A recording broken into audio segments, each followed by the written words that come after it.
மேடையில் இருக்கும் சினிமா ஜாம்பவான்கள் அவர்களுக்கும் கீழே அமர்ந்திருக்கும் ஊடக மீடியா ஜாம்பவான்களுக்கும் வணக்கம். பெல் அடிச்சிட்டாங்க. ஸோ எனக்கு இந்த படம் நல்லா வருங்கிற ஒரு நம்பிக்கை எப்படி இருக்குன்னா, காலையில் தற்செயலாக நம்ம ஓதுவர் ஃபோன் அடித்தார். நீங்கள் உடனே இந்த ஃபங்க்ஷனுக்கு வாங்க அப்படின்னு சொல்லி அவர் ஊருக்கு கிளம்பிட்டு இருந்தார். ஓதுவர்னா அவர் வந்து டெய்லி அண்ணாமலையார் முன்னாடி பாடிட்டுருக்கிறவர். அவர் வாழ்க்கையிலேயே ரொம்ப கொடுத்து வச்ச ஒரு உயிர். அவர் முன்னாடி, கடவுள் முன்னாடி டெய்லி பாடிட்டு இருக்கிறவர். அவர் தற்செயலாக எனக்கு கால் பண்ணுறாரு, நான் வேற ஒரு ஃபங்க்ஷனுக்கு வந்திருக்கேன்னா உங்களை பார்த்துட்டு போகலாமான்னு. இல்லை, நான் இந்த ஃபங்க்ஷனில் இருக்கேன் வாங்க நீங்கன்னா வந்து இங்கே வந்து கடவுள் வாழ்த்து பாடினாரு. அவர் வந்து இந்த ஃபங்க்ஷனில் வந்து கடவுள் வாழ்த்து பாடினது இந்த படம் நல்லா வருங்கிற எனக்கு நம்பிக்கையே கொடுத்துருக்கு. ஸோ அதோட இந்த பேச்சை நிறுத்திக்கிறேன். நம்ம ப்ரொடியூசர் வாங்க, தயவு செஞ்சு நீங்கள் கீழே வாங்க sir please. Lenin Babu sir, இவர் தான் backbone of this movie. And நம்ம ராஜ், வாங்க வாங்க, இவர் தான் இபி. இவர் தான் இந்த படத்தை எனக்கு கொண்டு வந்தது. ஸோ இவருக்கு பெரிய தேங்க்ஸ். நம்ம டைரக்டர் மந்த்ரா, ஹீரோயின் இவானா, நம்ம புதுசாக இன்ட்ரடியூஸ் ஆகிற ஒரு ஹீரோயின், அவங்க ஃபேண்டாஸ்டிக்காக பண்ணியிருக்காங்க. நம்ம ஹீரோ அண்ட் செகண்ட் ஹீரோ, எல்லோருக்கும் வாழ்த்துக்கள். நன்றி, வணக்கம். வணக்கம். நான் இந்த படம் நடிக்கல, அண்ணன் சொன்ன மாதிரி வாழ்த்து சொல்கிறதுக்கு தான் வந்திருக்கிறேன். சீக்கிரமாக கூப்பிடுங்கன்னு சொன்னதுக்கு இவ்வளோ சீக்கிரமாக கூப்பிட்டதுக்கு ரொம்ப நன்றி கவிதா மேடம். ஒரு மீட்டிங் வேறு இருக்குது. இயக்குனருக்கும் இந்த படக்குழுவினருக்கும் என்னுடைய மனமார்ந்த வாழ்த்துக்களை தெரிவிச்சுக்கிறேன். அப்புறம் நான் ஒரு நிறைய டைம் எடுத்து பேசலான்னு இருக்கிறேன். ரொம்ப நன்றி. எல்லாருக்கும் வணக்கம். ஃபஸ்ட்டாக நான் சாரி கேட்டுக்கிறேன். கொஞ்சம் சில காரணங்களால் லேட்டாக தான் வர முடிஞ்சிச்சு, சாரி. ஆக்சுவலி எனக்கு தெரிஞ்ச என்னோட டீம் இப்போது ரொம்ப ஹாப்பியாக இருப்பாங்கன்னு நினைக்கிறேன். என்னென்னா ஆல்மோஸ்ட் ஆஃப்டர் 3 years இந்த படம் ரிலீஸ் ஆகுது. நாங்கள் 2021 ஸ்டார்ட் பண்ணது. ஷூட்டிங் எல்லாம் முடிச்சுட்டு கொஞ்சம் நாளாக ரிலீஸுக்காக வெயிட் பண்ணிட்டு இருந்தோம். ஸோ லவ் டுடே எல்ஜிஎம்க்கெல்லாம் ரொம்ப முன்னாடி பண்ண படம் இது. And finally Mathimaran is getting released. And நாங்கள் எல்லோரும் ரொம்ப ஹாப்பியாக இருக்கோம். இதில் எனக்கு தெரிஞ்ச மந்த்ரா சேட்டன் தான் எல்லாரையும் விட ரொம்ப ரொம்ப ஹாப்பியாக இருப்பாங்க. ஏன்னா எனக்கு நாச்சியார் டைம்லேருந்து அவங்கள தெரியும். அப்போ வந்து பால சாரோட ஏடியாக ஒர்க் பண்ணிட்டு இருந்தாங்க. ஸோ நாச்சியார் பண்ணும்போது அவங்க சொன்ன மாதிரி எனக்கு தமிழ் சுத்தமாக தெரியாது, அவங்களுக்கு மலையாளம் தெரியும். ஸோ அந்த கம்யூனிகேஷன் எல்லாம் அவங்க இருந்ததுனால தான் எனக்கும் கொஞ்சம் ஈஸியாக இருந்துச்சு. ஸோ அப்போது ஸ்டார்ட் பண்ண ஃப்ரெண்ட்ஷிப் ஒரு 6 வருஷமாக அது போயிட்டுருக்கு. எனக்கும் என்னோடய ஃபேமிலிக்கும் அவங்க ரொம்ப ரொம்ப க்ளோஸு. அண்ட் நாச்சியாருக்கு அப்புறம் எனக்கு வந்து இண்டஸ்ட்ரி பற்றி அவ்வளோ நாலேஜ் எல்லாம் இல்லை. லைக் எந்த மாதிரி படம் பண்ணணும், இல்லை எப்படி டிசிஷன்ஸ் எடுக்கணும், ஒன்றுமே தெரியாது. ஸோ அந்த டைம்லலாம் மந்த்ரா சேட்டன் தான் எனக்கு ஒரு வெல்விஷராக இருந்தாங்க. அப்படி இருக்கும்போது தான் ஒரு நாளைக்கு அவங்க கால் பண்ணிவிட்டு அவங்களோட முதல் படம் பண்ண போகிறாங்க, இந்த மாதிரி தான் ஸ்கிரிப்ட் இருக்குது, இந்த கதாபாத்திரம் உனக்காக எழுதினேன் அப்படின்னு என்கிட்ட சொன்னார். அது எனக்கு ரொம்ப ஹாப்பியான ஒரு விஷயமா இருந்துச்சு. I felt very excited. So நீங்கள் ட்ரெய்லர் எல்லாம் பார்த்துருப்பீங்க. இந்த படத்தில் ஹீரோ வெங்கட்டோட ட்வின் சிஸ்டராக ஒரு ரோல் பண்ணியிருக்கேன். இந்த படத்தில் பாடி ஷேமிங் பற்றி இந்த படம் பேசுது. அண்ட் அப்படி ஒரு இமோஷ்னல் ஃபேமிலி ட்ராமாவாக இருக்கும் இந்த படம். அண்ட் இந்த கான்செப்டை எடுத்து இந்த ப்ரொடியூஸ் பண்ணுறதுக்கு எங்களோட ப்ரொடியூசர் லெனின் பாபு சார் ரெடியாக இருந்தாங்க. So thank you to GS cinema international இந்த படம் ப்ரொடியூஸ் பண்ணுறதுக்கும் and for to GS brothers. And இந்த படத்தில் வந்து எங்களுக்கு ராஜா மாதிரி கார்த்திக் ராஜா சார் இருக்கார். அவங்க ரொம்ப அழகாக இந்த படத்துக்காக மியூசிக் சாங்ஸ் எல்லாம் பண்ணி கொடுத்துருக்காங்க. Thank you sir.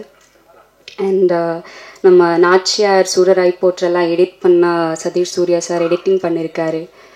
ஸோ என்னோட co actors Venkat, Praveen, MS Bhaskar sir, Aaradhya, Sudharshan, எல்லாருக்குமே என்னோட பெஸ்ட் விஷஸ். நீங்கள் எல்லோரும் ரொம்ப நல்லா பண்ணியிருக்கீங்க படத்தில். ஸோ என்ன சொல்கிறது, ஒரு 3 வருஷத்துக்கு அப்புறம் எல்லாரும் இந்த படத்துக்காக கொடுத்த எஃபர்ட்ஸ், ஹார்ட் ஒர்க், ஸ்ட்ரகிள் எல்லாமே இப்போ நீங்க வந்து பார்க்க போறீங்க. Don't judge a book by its cover அப்படிங்கிற ஒரு மெசேஜ் கொடுத்து மந்திரச்சேட்டன் இந்த படம் எழுதி டைரக்ட் பண்ணியிருக்காரு. ஸோ நீங்கள் எல்லாரும் பார்த்துட்டு அந்த மெசேஜை பாசிட்டிவாகவும் சீரியஸாகவும் எடுத்துப்பீங்கன்னு நான் நம்புகிறேன். அண்ட் இங்கே வந்திருக்கிற எல்லாருக்கும் என்னோட ஒரு பெரிய நன்றி. Thank you so much. எல்லாருக்கும் வணக்கம். என் பேர் வெங்கட் சிங்கட்டுவன். நான் ரொம்ப நேரம் எடுத்துக்க வரல. இந்த பையன் எப்படியாவது முன்னேறிடுவான் அப்படின்னு எனக்கு நம்பிக்கை வர்றதுக்கு முன்னாடி நிறையா பேருக்கு அந்த நம்பிக்கை இருக்குது. அவங்க எப்படியாவது இந்த பையன் ஜெயிச்சிடணும் அப்படின்னு நினச்சிக்கிட்டே இருக்காங்க. அவங்க எல்லாருக்கும் நன்றி. எங்கள் அப்பா அம்மா எல்லாரையும் சேர்த்து தான் சொல்கிறேன். அப்புறம் இந்த படத்தை முழுக்க இந்த படத்துக்கு முக்கியமான ரீசனான மந்த்ரா சார் வந்து இவன் தான் ஹீரோன்னு இல்லை, இவனை வச்சு இந்த படம் பண்ணலாம் அப்படின்ற நம்பிக்கையை வந்து எனக்கு ஃபஸ்ட்டு கொடுத்தாங்க. ரெண்டாவது ஜியோ சினிமாஸ் அவங்க இந்த அளவுக்கு கொண்டு வந்து நிறுத்துவாங்கன்னு நான் நினைக்கவே இல்லை. ஏன்னா யாருக்குமே ஃபஸ்ட்டு படம் இப்படி அமையாது. ஒரு 7 வருஷம் 8 வருஷம் ஸ்ட்ரகிளுக்கு அப்புறமேக்கு மொதல் படம் இப்படி கிடைக்கிறது எத்தனை பேருக்கு அமையும் தெரியல. அந்த விஷயத்தில் நான் ரொம்ப கொடுத்து வச்சிருந்தேன். ஊடக நண்பர்கள் எல்லாருக்கும் இந்த படத்தை எப்படியாவது என் பொதுமக்கள்கிட்ட கொண்டு போய் நீங்கள் சேர்த்துருங்கன்ற நம்பிக்கை எனக்கு இருக்குது. ஏன்னா எல்லாருமே கஷ்டப்பட்டுருக்கோம், எல்லாரும் மாதிரியும் கஷ்டப்பட்டுருக்கோம். ஸோ ஜெயிச்சிருவோம்னு நம்பிக்கையாக இருக்குது. ஜெயிச்சிருவோம். தேங்க்யூ. எல்லாருக்கும் வணக்கம். இது ஒரு வாழ்த்து மேடை.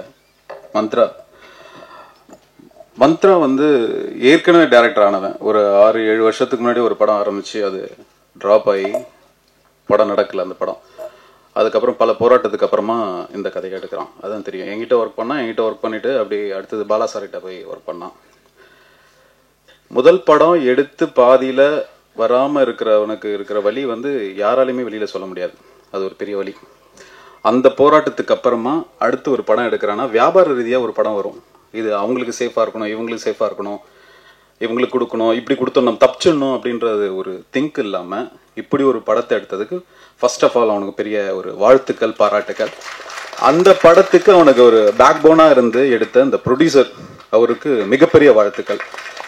இதுதான் தைரியம், இதுதான் வெற்றி அடையும். சினிமாவில் ஒரு லக் இருக்கு. ஒரு எப்படின்னா ஒரு டைட்டில் சேஞ்ச் ஆச்சுன்னா அது திடீர்னு ஏதாவது ஒன்று மாற்றி பண்ணிடும். அந்த மாதிரி இந்த படம் காம்ப்ளெக்ஸ்லேருந்து இப்போ மதிமாறனா மாறி இருக்குது. ஏதோ ஒன்று பண்ணும், அது மட்டும் தெரியுது. தென் இன்னொன்று வந்து இந்த கல்லணை நம்பு குள்ளனை நம்பாதன்னு ஒன்று சொல்லுவாங்க. அது ஏன் அப்படி சொல்கிறாங்க அப்படின்னா, நானே குள்ளன் தான். என்னோட உயரமாக இருக்கிற பசங்களுக்கு நான் குள்ளன் தான். என் ஃப்ரெண்ட்ஸுக்கு வந்து என்னை குள்ளன் தான் கூப்பிடுவானுங்க. கல்லணை நம்பு குள்ளனை நம்பாதன்னாக்கா அவனுக்கு எல்லாரை விட இந்த குள்ள வந்து மிகப்பெரிய பிரில்லியண்டா இருப்பான். அதுதான் அவனுக்கு இந்த அவர் அதை எப்படி சொல்றதுன்னு எனக்கு தெரியல. அதனால இந்த படம் இவனுக்கான படமா இருக்கும். இவனுக்கு மிகப்பெரிய வாழ்த்துக்கள். இவனோட பர்ஃபார்ம்லாம் நான் பார்த்துட்டேன், வேற லெவல்ல இருக்கு. இவனோட ஸ்டேஜ் பெரிய ஸ்டேஜா இருக்க போது அதுக்கு என்ன வாழ்த்துக்கள். அப்புறம் மேடையில வந்தவங்க எல்லாருக்கும் என்னுடைய வாழ்த்துக்கள். நிறைய பேர் பேசணும். தேங்க்யூ. எல்லாருக்கும் வணக்கம். காலதாமதமாக வந்ததுக்கு மூலம் மன்னிக்கணும். இந்த மேடையில அண்ணன் காளி வெங்கட் சொன்னது மாதிரி நான் எழுதல, இருந்தாலும் வாழ்த்து சொல்ல அன்பையும் வாழ்த்தையும் தருவதற்கான மேடையாக தான் பல்வேறு பணிகளுக்கு மத்தியில் ஓடி வந்திருக்கிறேன். மந்த்ரா பற்றி என்னுடைய மனைவி நிறைய சொல்லியிருக்காங்க. அவங்க எல்லாமே சேர்ந்து அந்த தேடுதல் காலகட்டங்களில் அவர் பட்ட போராட்டங்கள், அவரோட ஸ்கிரிப்ட் கூட என்கிட்ட ஒன்று இருக்குன்னு நினைக்கிறேன், படிக்க கொடுத்தது. அவ்வளோ போராட்டத்துக்கு அப்புறம் இந்த படத்தை வந்து இன்னைக்கு இந்த லெவலுக்கு கொண்டு வந்திருக்காங்க. மிகச்சிறந்த போராளி, நிறைய தேடுதலோடு இருந்தார் அப்படின்னு. அந்த நட்பில் இவர் இன்னைக்கு தான் நான் நேராக சந்திக்கிறேன். ஆனால் அவங்க சொல்லி அவர் மேலே ஒரு பெரிய மரியாதை எனக்கு உண்டு. அதே மாதிரி இந்த படத்துடைய தயாரிப்பாளர் என்னுடைய நெருங்கிய நண்பர். அவர் இந்த படத்தை நம்பி மந்த்ராவையும் அந்த கதைக்களத்தையும் நம்பி இறங்கி இன்றைக்கு அதை எப்படியாவது வெளியில கொண்டு வந்துடணும். சில பேர் என்ன செய்வாங்கன்னா, ஒரு காலகட்டம் ஒரு போராட்டம் வரும்போது பயம் வரும். அந்த பயத்தை மீறி இதை எங்கேயாவது நான் கொண்டு வந்து நிறுத்திடணும் அப்படிங்கிற அந்த போராட்டம் இன்னைக்கு அவர் வேற ஒரு களத்துக்கு எடுத்துட்டு வந்து இதை கொண்டு போய் மக்கள்கிட்ட சேர்த்தே ஆகணும்னு அந்த எடுத்த அந்த பெரும் போராட்டத்துக்கான முயற்சி தான் இந்த மேடையாக நான் பார்க்குறேன். உண்மையிலேயே இந்த மாதிரி தயாரிப்பாளர்கள் ஜெயிக்கும் போதுதான் நிறைய புதிய படைப்பாளிகளுக்கான கதவுகள் திறந்து விடும். அந்த நம்பிக்கை எனக்கு இருக்கு. அதுக்கப்புறம் இந்த படத்துடைய கதாநாயகன் இந்த படத்துடைய இந்த நிகழ்வுடைய கதாநாயகன் கார்த்திக் ராஜா. அவரை பத்தி பேசணும்னா மணிக்கணக்கில் நான் பேசிட்டே இருக்கணும். காரணம் நான் கேட்டீங்கன்னா, நான் ஆரம்ப காலகட்டங்கள்ல பாடல் எழுதும் பொழுது இளையராஜா சாருடைய வீட்டுக்குள்ள முதலாக நான் அடி எடுத்து வச்சது அவர் மூலியமா தான் எடுத்து வச்சேன். அது பல நாள் இரவு பகல் பார்க்காம அவருக்கு ஒரு சின்ன ஸ்டுடியோ உள்ள வச்சிருப்பாரு. அங்கேயே படுத்து, அங்கேயே எழுந்து, அங்கேயே எழுதி ஒரு அற்புதமான இசையமைப்பாளர், அவருக்கான களம் இன்னும் கிடைக்கலையோன்னு எனக்கு மிகப்பெரிய ஏக்கம் இருந்துகிட்டே இருக்கும். அவ்வளவு திறமைகளும் அவ்வளவு ஒரு அந்த உழைப்பும் கொட்டிக்கிட்டே இருக்காரு. அவருக்கான சரியான ஒரு களம் கிடைக்கலையோ அப்படிங்கிற ஒரு மிகப்பெரிய ஏக்கம் அவரை பார்க்கும் போதெல்லாம் எங்க நட்புக்குள்ள இருக்கும். எங்களுக்குள்ள அவ்வளவு பெரிய ஒரு நட்பு இருக்கு, தொடர்ந்து அது வந்து கொண்டிருக்கிறது. அதை இந்த படம் மறுபடியும் அடுத்த கடத்துக்கு எடுத்துட்டு போகிற நம்பிக்கை இருக்கிறது. அதே போல இதுல நடிச்சவர்கள், இந்த படம் வந்து எப்பயுமே ஒவ்வொரு சினிமாவும் இந்த சமூகத்துல ஏதோ ஒன்று சொல்லதான் வந்து கொண்டே இருக்கிறது. வெறுமனே ஒரு காலகட்டத்துல பொழுதுபோக்காக வந்து போய்கிட்டு இருந்த அந்த காலகட்டம் மலையேறி விட்டது. ஏதோ ஒண்ணு சொல்லணும்னு ஆசைப்படுது, அது எத்தனை போய் பேரை சேர்ந்து போகுன்னு தெரியுது. ஆனா இந்த படம் உருவ கேளிகளை பற்றி ஒரு அழுத்தமான ஒரு பதிவு பண்ண வந்திருக்கிறது. எனவே நல்ல விஷயங்களை கொண்டு போய் சேர்க்கறதுக்கு களம் பத்திரிகையாளர்கள் தான். எல்லாருமே உழைப்போம், புதிய படைப்புகள் வந்துட்டு இருக்கணும். காரணம், ஒரு சமூகம், எந்த சமூகம் படைப்பாளிகளையும் படைப்பையும் கொண்டாடுதோ அதுதான் உயர்ந்த சமூகமாக இருக்கும். அதுதான் வளர்ச்சி அடைஞ்ச சமூகத்தை வளர்த்து விடுவதற்கான ஒரு பெரிய காலகட்டம் இருக்கும். எனவே படைப்பாளிகளை எப்போதுமே நம்ம தூக்கி கொண்டாட வேண்டிய ஒரு காலகட்டத்தில் தான் இருந்துகிட்டே இருக்கும். படைப்புகள் மட்டும் புதிதாக இல்லை என்றால், புதிய சிந்தனைகள் இல்லை என்றால், மறுமலர்ச்சிகளும் பரிணாம வளர்ச்சிகளுமே இல்லாம தொலைஞ்சு போயிருக்கும். எங்கேயோ ஒரு இடத்துல இன்னும் நம்ம வந்து காடோடிகளாகவும் எங்கேயோ ஒரு தேடுதலை வேட்டையாடுகிற சமூகமாகவே வாழ்ந்துட்டு இருந்திருப்போம். படைப்புகள் தான் நாகரிகத்திலிருந்து அடுத்தடுத்த கட்டத்தில் புதிய சிந்தனைகளை படித்து கொண்டு இருக்கிறது. எனவே அப்படி வளர்ச்சி அடைந்து கொண்டிருக்கின்ற சமூகத்திற்கு இந்த கருத்தும் வேறொரு களத்தை எடுத்து போகும் என்ற நம்பிக்கை இருக்கிறது. மிகச்சிறந்த உழைப்பாளிகள், போராளிகள் சேர்ந்து ஒரு படைப்பை கொடுத்திருக்கிறார்கள். மக்களிடம் கொண்டு போய் சேருங்கள். நன்றி, வணக்கம், வாழ். இப்போ எங்க அப்பா அம்மா வந்து படிக்காதவங்க. நான் வந்து ஒரு 1.5 லட்ச ரூபா சம்பளம் வாங்கிட்டு ஓமன்ல வேலை பார்த்த வேலையை விட்டுட்டு நான் திடீர்னு வந்து நான் சினிமாவுக்கு போறேன் அப்படின்னு சொல்லும்போது, அம்மா எப்பவுமே அம்மா இல்லை, அவங்களுக்கு அம்மா வந்து சிம்பிளா ஒன்று சொன்னாங்க, உனக்கு அப்படியா சினிமாக்கம்மா போமா, உனக்கு என்ன தோணுதோ பண்ணு அப்படின்ட்டாங்க. அப்போ வந்து அவருக்கும் சினிமா அதெல்லாம் தெரியாது, என்ன சினிமா என்னன்னு புரியல. நீ ஏதோ ஆசைப்படுற, நீ பண்ணுடா அப்படின்னு அந்த இன்சூரன்ஸ்ல சொன்னாங்க. பட் 11 வருஷம் வெயிட் பண்றாங்க. 11 வருஷம், எனக்கு 33 இயர்ஸ் ஆகுது. இந்த இப்போ வரைக்கும் இப்போ நான் சுமக்க வேண்டிய சுமையெல்லாம் எங்கள் அப்பா வந்து சுமந்துட்டு இருக்காங்க. இந்த வயசில் கூட அவர் வந்து ஒரு பழக்கடை வச்சு என்னோட சுமையை தோளில் தாங்கிக்கிட்டு என் ஃபேமிலி எனக்காக எடுத்துகிட்டு போயிட்டு இருக்காரு. அவர் கடைசியாக ஊர்லேருந்து வரும்போது பார்த்தேன். அப்போ அவர் என்கிட்ட ஒரு கேள்வி கேட்டார், என்னடா படம் எடுத்தேன்னு சொன்னேன், என்ன ரிலீஸ் ஆக மாட்டேங்குது, எப்போ கேட்டாலும் அடுத்த மாதம்னே சொல்கிறேன், இது என்ன, இது வந்துருமா இல்லைன்னா வேறு ஏதாவது தொழில் பண்ணுறியா என்னடா அப்படின்னு சொல்லி கேட்டார். அப்போது அவர்கிட்ட, பா எப்படியா ஜெயிச்சிடலாம்ப்பா அப்படின்னு சொல்லிட்டு வந்தேன். கடைசியாக என்னோட குருநாதர் சொன்ன அந்த ஒரு வார்த்தையை மட்டும், அவரோட வார்த்தைகளை பயன்படுத்திக்கிறேன், அதை சொல்லி நாங்கள் முடிக்கிறேன். நம்ம ஜெயிக்கிறோம், தோக்குறோம், இல்லைன்னா ஒன்றுமே இல்லாமல் போகிறோம். நம்ம இஷ்டப்பட்ட இந்த துறையில் கடைசி வரைக்கும் சந்தோஷமாக இந்த சினிமாவில் வேலை பார்த்துட்டு இருப்போம்னு சொல்லி முடிக்கிறேன். வாழ்த்துக்கள், நன்றி. வந்திருக்கும் பத்திரிகை நண்பருக்கு எல்லாருக்கும் மகிழ்ச்சி. மதிமாறன் மிக சிறந்த படமாக வரும் என்ற ஆழ்ந்த நம்பிக்கையோட ரொம்ப நம்புகிறேன். இந்த பாடல்களும் சரி, இப்போ நிறைய பேர் பேசிட்டாங்க, இதில் நான் பேசுறதுலாம் ஒன்றுமே கிடையாது. டைரக்டர் மந்த்ரா ரொம்ப ஒரு தெளிந்த நீரோடை போல் ரொம்ப சிறப்பாக பேசினார். ரொம்ப மகிழ்ச்சி. அந்த தெளிந்த நீரோடை போல் இந்த படமும் இருக்கிற நம்பிக்கை எனக்கு அந்த நம்பிக்கை இருக்குது. இந்த படம் மிகப்பெரிய வெற்றி அடையணும். இந்த தயாரிப்பாளர்கள் வந்து சகோதரர்கள் 3 பேரும் சொன்னாங்க, என்னையும் சேர்த்திங்க. இதில் 4வது சகோதரனா நான் அவர் கூட ரொம்ப நாள் பயணிக்கிறேன். நவீனாட்டாசரும் என் நண்பன் பாலாவாக இருக்கட்டும் சொல்லி, அவர் பிரதர் லெனினாட்டாக சொல்லி, நீண்ட நாள் நண்பர்கள் எல்லாம் கிட்டத்தட்ட 7-8 வருடம் 10 வருடம் நண்பர்களாக இருக்கும். அவங்களுடைய உள்ளத்துக்கும் இயக்குனருடைய தெளிவான டைரக்டருக்கும் இந்த படம் மிகப்பெரிய வெற்றி அடையணும். மேடையில் அமைந்திருக்கும் அத்தனை பெரியவங்களுக்கும் மனமாற இந்த படத்துக்கு வந்து வாழ்த்தியதற்கு மிக்க மகிழ்ச்சி. நன்றி நன்றி நன்றி. வணக்கம். இங்கே வந்திருக்கும் அனைத்து பத்திரிகை ஃப்ரெண்ட்ஸ் அண்ட் மேடையில் உட்காந்துருக்கும் பெரிய சாமி எல்லாருக்கும் என்னோட வணக்கம். ஒரு சின்ன ஒரு ஸ்டோரி தான். ஒரு 8 இயர்ஸ் ஃப்ரெண்ட்ஷிப்பு. நாளைக்குன்னு ஒரு ஷார்ட் ஃபிலிம் பண்ணி என்னோட தம்பி ராகுல் தான் வந்து டைரக்டர்கிட்ட இந்த ஷார்ட் ஃபிலிம் காமிச்சிருந்தாரு. அந்த ஷார்ட் ஃபிலிம் பார்த்ததுக்கப்புறம் நான் கண்டிப்பாக படம் பண்ணும்போது நான் அவனுக்கு ஒரு வாய்ப்பு வாங்கி கொடுக்குறேன் அப்படின்னு சொல்லியிருந்தாரு. செஞ்சார். பட் என்னால் அந்த சமயத்தில் போக முடியல. பாலாசோர் படம் தான் மிஸ் பண்ணிட்டேன் நான். அதுக்கப்புறம் ஒரு 8 வருஷம் ஃப்ரெண்ட்ஷிப்பில் பேசவும் இல்லை, காலும் கிடையாது. ஆல் ஆஃப் த சடன் திடீர்னு ஒரு கால் வந்துச்சு, ஒரு படம் ஒன்று பண்ணுறேன் வாங்கன்னு வந்தோம். ஒரு கேரக்டர் கொடுத்தாரு. இவானாவோட ஹஸ்பண்டாக நடிச்சிருக்கு இந்த படத்தில். So thank you so much for this opportunity. And ப்ரொடியூசரை பற்றி கண்டிப்பாக சொல்லி ஆகணும். ஏன்னா ஒரு படம் வந்து இவ்வளோ தூரம் பெருசாக pre production, shooting and post production, release வரைக்கும் வர்றது அவ்வளோ சாதாரண விஷயம் கிடையாது. ஆஸ் எ ப்ரொடியூசர் எனக்கு தெரியும். பெரிய படங்கள் பண்ணல, ஒரு சின்ன படம் தான் பண்ணியிருக்கேன். பட் ஸ்டில் ஒரு யானை பலம் வேணும் ஒரு ப்ரொடியூசருக்கு. So congratulation sir.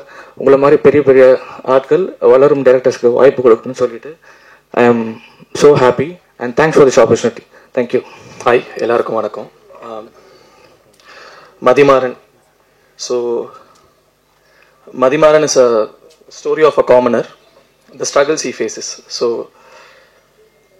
இவரோட வாழ்க்கையில் நடக்கிற இன்ப துன்பங்கள், அதாவது இன்பம் கிடையாது, துன்பம் மட்டும்தான். நம்ம டைரக்டர் பாலாசரோட ஸ்கூல். ஸோ அடி வெளுப்பாப்பில். ஸோ ரொம்ப சூப்பராக பண்ணியிருக்காரு. ரொம்ப டெடிக்கேட்டட் ஃபெல்லோ இவர். ஒரு 6 மாதம் வந்து இவரை கிட்டத்தட்ட ஆஃபீஸ்லேயே உட்கார வச்சு ட்ரைனிங் கொடுத்து பண்ண வச்சுருக்காங்க. ஸோ டைரக்டர் நன்றி. எனக்கு ஒரு நல்ல கேரக்டர் இதில். கேரக்டர் எப்படின்னா ஒரு போலீஸாக பண்ணியிருக்கேன். நான் வீட்டுக்கு போகும்போது சந்தோஷமாக சொல்லிக்கலாம் இந்த மாதிரி ஒரு கேரக்டர் பண்ணியிருக்கேன்றது. ஹீரோயிசம்ன்றது உருவத்தில் கிடையாது, அது செயலில் தான் இருக்குது. ஸோ இந்த படம் அதுக்கு ஒரு பெரிய ஐ ஓப்பனர். வாய்ப்பு கொடுத்தது நன்றி. தேங்க்ஸ். இந்த குழந்தை வந்து என்னுடைய மகளா நடிச்சது இந்த படத்தில். ரொம்ப நல்ல தங்கமான குழந்தை, ரொம்ப பாசமான குழந்தை, ரொம்ப நல்ல பர்ஃபார்மன்ஸு ரொம்ப பிரமாதமாக இருந்தது, ரொம்ப அருமையாக இருந்தது. அந்த ஸ்கூல் பொண்ணுனாக்க அந்த ஸ்கூல் பொண்ணு மாதிரி எனக்கு எந்த குழந்தையை பார்த்தாலும் என்னுடைய மகள் என்னுடைய மகனாகத்தான் தோன்றுகிறது. நல்லபடியாக நடிச்சிருக்கிறாங்க. இவங்களை வந்து இறைவன் ஆசீர்வதித்து நல்லபடியாக மிகப்பெரிய ஒரு லெவலுக்கு எல்லாரையும் கொண்டு வரணும், படம் மிகப்பெரிய வெற்றி பெறணும் அப்படிங்கிறது தான் என்னுடைய ஒரு ஆசை. ரொம்ப அருமையான ஒரு டீமை மீட் பண்ணேன், அருமையான டீமில் ஒர்க் பண்ணேன் அப்படின்ற ஒரு இது. எல்லா படங்களும் நம்ம ஒர்க் பண்ணுறது எல்லாமே அருமையான டீம் தான். நாம் மற்றவர்களிடம் நல்ல விதமாக நடந்து கொண்டால் மற்றவர்கள் நம்மகிட்ட நல்ல விதமாக நடந்துக்குவாங்க அப்படிங்கிறது தான் என்னுடைய ஒரு கருத்து. ஸோ இந்த படம் மிகப்பெரிய வெற்றி படமாக அமைய வேண்டும் அப்படின்னு நான் வேண்டிக்கிறேன். நன்றி, வணக்கம்.